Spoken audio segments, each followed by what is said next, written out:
Anthropocène. Le mot vient du grec anthropos, l'homme, et de kainos, nouveau. Il désigne l'impact considérable que les activités humaines, à partir de la révolution industrielle et surtout après la Seconde Guerre mondiale, auraient eu sur la planète. Ça se serait traduit jusque dans les couches profondes de la Terre, avec la pollution de l'atmosphère et des sols, la libération de particules radioactives et l'épuisement des ressources naturelles. Ce contexte nous aurait donc fait entrer dans une nouvelle ère géologique, l'Anthropocène. Plus concrètement, il y a quoi derrière l'Anthropocène ? Et comment ce concept réinvente-t-il le secteur de la construction ? Je suis Alice. Et moi David, et ensemble, nous décryptons ces nouveaux termes qui renferment bien plus que leur sémantique. Constructing New Worlds par Saint-Gobain. Derrière les mots, des solutions et innovations pour un futur plus durable.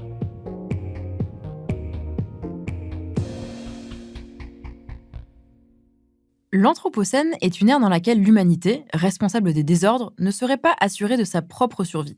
Oui, je vous l'accorde, le dénouement semble tragique. Mais rapporté à l'urbanisme, cette théorie a surtout le mérite de mettre l'homme face à ses responsabilités et de lui murmurer à l'oreille que tout n'est peut-être pas perdu. À condition bien sûr qu'il apprenne à faire mieux avec moins, qu'il évite de détruire et qu'il répare autant que possible. Autrement dit, qu'il change drastiquement de système. L'apparition exacte de ce terme ne fait pas l'unanimité. Mais en tout cas, en 2000, un article scientifique du biologiste américain Eugene F. Sturmer et du prix Nobel de chimie Paul Crutzen fait date. Ils y expliquent que nous avons quitté l'époque géologique dite de l'Holocène pour entrer dans l'ère de l'Anthropocène. Le terme est depuis de plus en plus repris par les scientifiques et pénètre désormais toutes les disciplines. Mais comme il est mal compris, il suscite beaucoup de débats. Oui, il fait parfois polémique, car globalement, on ne nie plus que la hausse des températures, la modification de l'atmosphère, certaines pollutions ou encore le déclin de la biodiversité sont dus aux activités humaines modernes. Mais ce qui dérange certains, c'est le fait d'affirmer que nos activités ont laissé une trace dans l'histoire géologique de la planète, avant même que l'hypothèse n'ait été officiellement validée par les instances scientifiques internationales. Avec tout ça, moi je me demande s'il y a quand même de quoi rester optimiste. Là je viens d'évoquer une vision décliniste, mais il y a aussi ceux pour qui les jeux ne sont pas faits, et qui plaident pour une complète et véritable réorientation écologique. Mais pour ça il y a urgence, car nos villes sont de plus en plus vulnérables aux catastrophes naturelles et technologiques. Bon, maintenant, la grande question est comment construire à l'ère de l'Anthropocène ?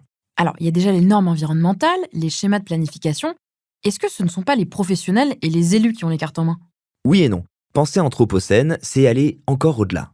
En fait, c'est avant tout un changement profond. L'être humain doit s'intégrer de manière plus harmonieuse dans son environnement naturel. Une fois qu'on a compris ça, cette philosophie doit se traduire dans la réalité. C'est ce que l'anthropologue Bruno Latour appelle « programme d'atterrissage », pour appliquer cette approche au plus près de nos terrains de vie. Dans le secteur du bâtiment, ça commence doucement. Pour l'instant, ce sont encore des signaux faibles, mais architectes, urbanistes, ingénieurs et artistes développent de plus en plus de solutions et d'imaginaires autour de l'Anthropocène. Et leurs pistes sont intéressantes. Utiliser des matériaux à base de plantes à croissance rapide ou la bioluminescence, soit l'émission de lumière par des organismes vivants.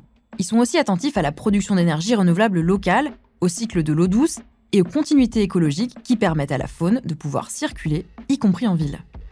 Mais quand on sait que plus de la moitié de la population mondiale vit en ville et que le nombre de citadins devrait atteindre 6 milliards d'ici 2045, avec à la clé davantage d'artificialisation des sols et de pollution, comment faire ? C'est vrai que cette urbanisation généralisée du monde depuis 70 ans a d'autant plus accéléré l'entrée dans l'Anthropocène. C'est ce qui pousse aujourd'hui les urbanistes à réinventer les villes et à apporter des solutions aux problèmes qu'elles engendrent. Mais au-delà des solutions innovantes et intelligentes qui sont trouvées, la première chose à faire, c'est surtout de construire plus sobrement, en faisant attention aux matières premières, en réemployant des matériaux et en recyclant au maximum. L'Anthropocène, c'est donc cette nouvelle époque dans laquelle nous sommes plongés et dans laquelle il devient clair que l'être humain doit changer sa façon d'habiter la planète. Le regard des habitants change et celui des professionnels du secteur de la construction commence à évoluer. L'idée de fond à retenir, c'est qu'il faut revoir notre manière de vivre pour qu'elle soit plus sobre. Considérer que les bâtiments, les quartiers, les populations, la faune et la flore qui les entourent sont des entités liées entre elles.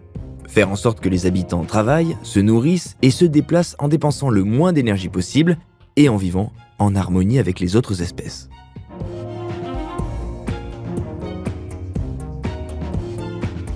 Constructing New Worlds par Saint-Gobain. derrière les mots, des solutions et innovations pour un futur plus durable.